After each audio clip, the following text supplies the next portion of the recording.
अरे ओहो रिमझिम पानी गिरथे बस्तर में गूंजे गीत रे। जंगल डोंगरी हरियर भईगे बोड़ा छाती के रीत रे। बरसात के पहली बूंदा गिरिस माटी महके चारों ओर। दादा दीदी भाई बहिनी निकल परिन जंगल डोर।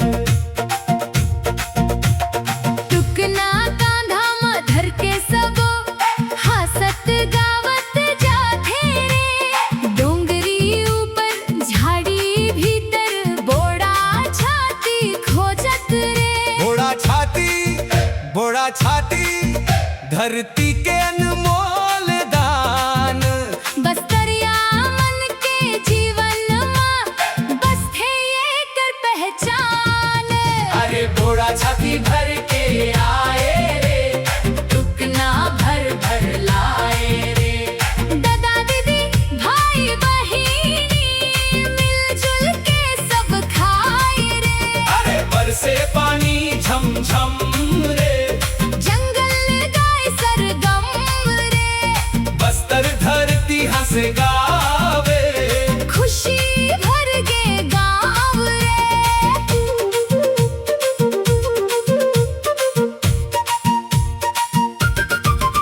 महुआ रूख के छैहा नीचे मिल गए बोड़ा ढेर रे। कोनो सफेद कोनो भूरा देखे मन होए फेर रे। छोटे छोटे लइका मन घलो दौड़त संग मजा थे। दादा सिखाथे कौन खाए लइके कौन ला छोड़ के आथे। जंगल दाई के गोदी भीतर माया भरपूर मिलते। बोड़ा छाती संग संग हमन जीवन के रंग मिलथे। अरे बोड़ा छाती भर के आए रे, टुकना भर भर लाए रे। दादा दीदी भाई बहिनी मिलजुल के सब खाए रे। अरे बरसे पानी झम झम रे, जंगल गाय सरगम रे। बस्तर धरती हंसे गावे। खुशी भर गे गाँव रे।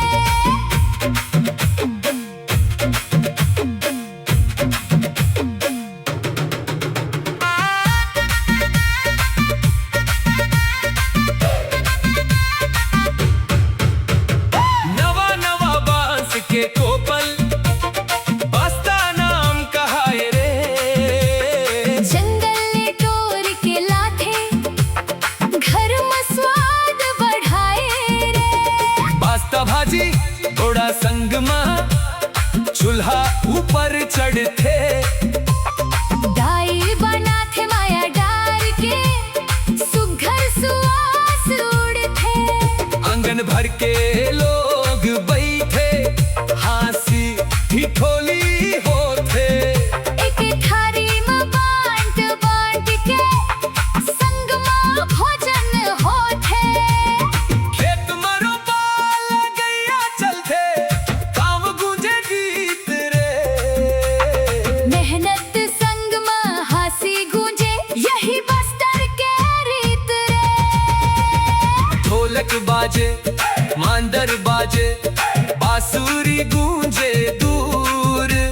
जंगल खेती माया संगवारी बस्तर के ये नूर। इंद्र देव बरखा बरसावे नदियाँ भर भर जाथे। हरियर चादर ओढ़े धरती मन खुश होए जाथे। जंगल देखे बोड़ा छाती खेत देखे धान बस्तरिया मन गाथे मिलके।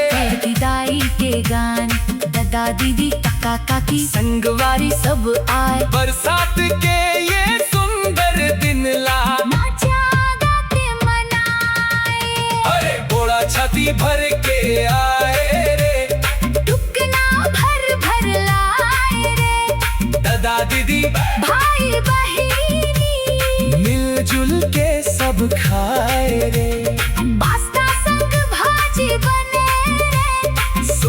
सुआ